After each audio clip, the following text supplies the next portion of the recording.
नमस्कार साथियों, स्वागत है आप सभी का आकाश सर स्टडी पॉइंट पर। तो आज हम क्लास 10th की हिंदी से सूरदास जी के पद के बारे में पढ़ने वाले हैं। सूरदास जी ने अपने पहले पद में भगवान श्री कृष्ण के चरणों का वर्णन किस प्रकार से किया है, तो आइए देखते हैं। तो पहला पद है उनका, चरण कमल बंदो हरिराए, जाकी कृपा पंगु गिर लंगे, अंधे को सब कुछ दर्शाए। बाहरो सुने गूंग पुनि बोले, रंग चले सिर छत्र धराई। सूरदास स्वामी करुणा में बार बार बंदो ते पाई। अगर आपके बोर्ड एग्जाम में ये पद आता है तो सबसे पहले लिखेंगे चरण कमल और डॉट डॉट करके लिख देंगे बंदो ते ही पाई। उसके बाद इसका संदर्भ लिखते हैं। तो संदर्भ मैं आपको इसी पद में बताने वाला हूं और आगे मैं उसमें पूर्ववत लिख दूंगा। तो संदर्भ सभी पदों का यही रहेगा। तो संदर्भ है प्रस्तुत पदांश हमारी पाठ्य पुस्तक हिंदी के काव्य खंड में संकलित पद शीर्षक से अवतरित है और जिसके रचयिता सूरदास जी हैं। ठीक है, अब प्रसंग है। तो प्रस्तुत पंक्तियों में सूरदास जी ने भगवान श्री कृष्ण के चरणों की विशेषता का वर्णन किया है। आइए इसकी व्याख्या समझते हैं। किस प्रकार से भगवान श्री कृष्ण के चरणों की कृपा किसी पर हो जाए तो क्या होगा, देखते हैं। तो सूरदास जी कह रहे हैं कि चरण कमल बंदो हरिराई, यानी कि मैं भगवान श्री कृष्ण के चरणों की वंदना करता हूं और वंदना करते हुए क्या कह रहे हैं कि जाकी कृपा पंगु गिर लंगे, यानी जिनके चरणों की कृपा किसी लंगड़े व्यक्ति पर, पंग मतलब लंगड़े व्यक्ति पर हो जाए तो गिर लंगे वह पर्वत को लांग सकता है। अंधे को सब कुछ दर्शाई, यानी कि अंधा व्यक्ति सब कुछ देख सकता है।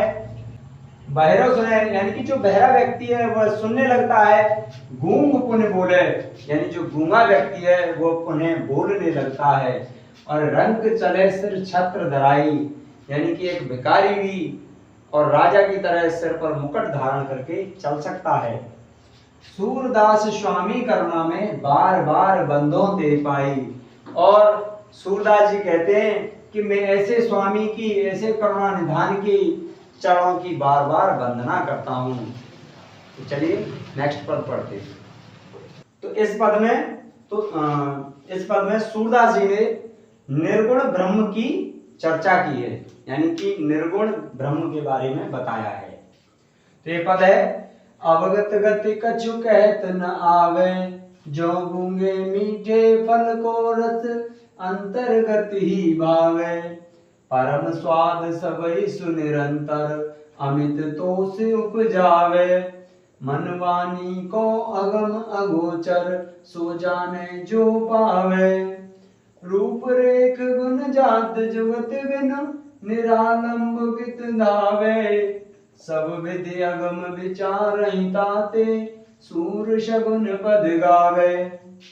यानी कि अगर ऐसा पद या ये पद अगर आपके पेपर में आता है 10th के बोर्ड में, तो ऐसे लिखेंगे अवगत गति और डॉट डॉट करके लिख देंगे सूर सगुन पद गावे।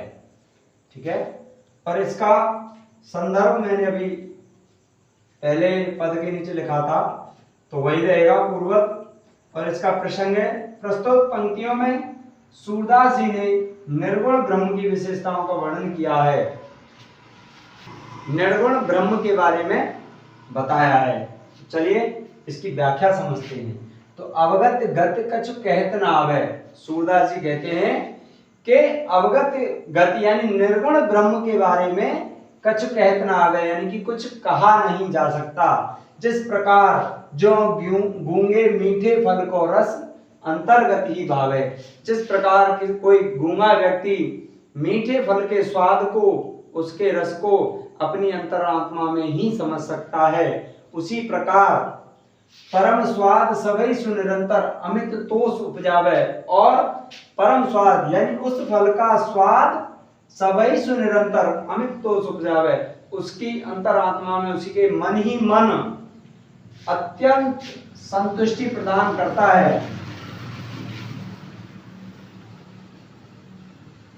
परम स्वाद सबई सुनिरंतर अमित तोष उपजावे, यानी कि उसका जो परम स्वाद है, उस फल का, मीठे फल का जो स्वाद है वो अंतर मन में ही अंतर निरंतर अमित तोष उपजावे, अत्यंत सुख प्रदान करता है, संतोष प्रदान करता है।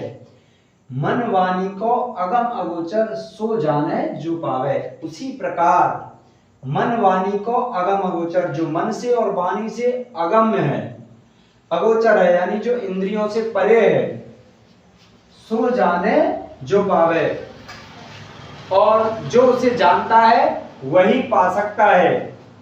रूप रेख गुण जात जुगत बिन निरालंब कित दावे, रूप रेख का मतलब जिसका कोई रूप न हो, किसी उसका कोई आकार न हो, उसका कोई गुण न हो, कोई जाति न हो, जुगत बिन यानी बिना किसी युक्ति के, निरालंब कित दावे, उसे खोजने के लिए बिना किसी युक्ति के लिए किधर दौड़े, कहां पर दौड़ा जाए। तो सब विधि अगम विचार ही ताते सूर शगुन पद गावे। तो सूरदास जी कहते हैं कि मैंने सब तरह से उस निराकार ब्रह्म को अगम्य मान लिया है, यानी अपनी इंद्रियों से परे मान लिया है। ताते सूर शगुन पद गावे, और उसे अपनी इंद्रियों से परे मानकर, अगम्य मान करके मैं सूर शगुन पद गाता हूं, यानी सूरदास जी कहते हैं कि मैं सगुण भक्ति के पद गाता हूं, अर्थात भगवान श्री कृष्ण के पदों का गुणगान करता हूं। तो मिलते हैं नेक्स्ट वीडियो में। Thank you so much.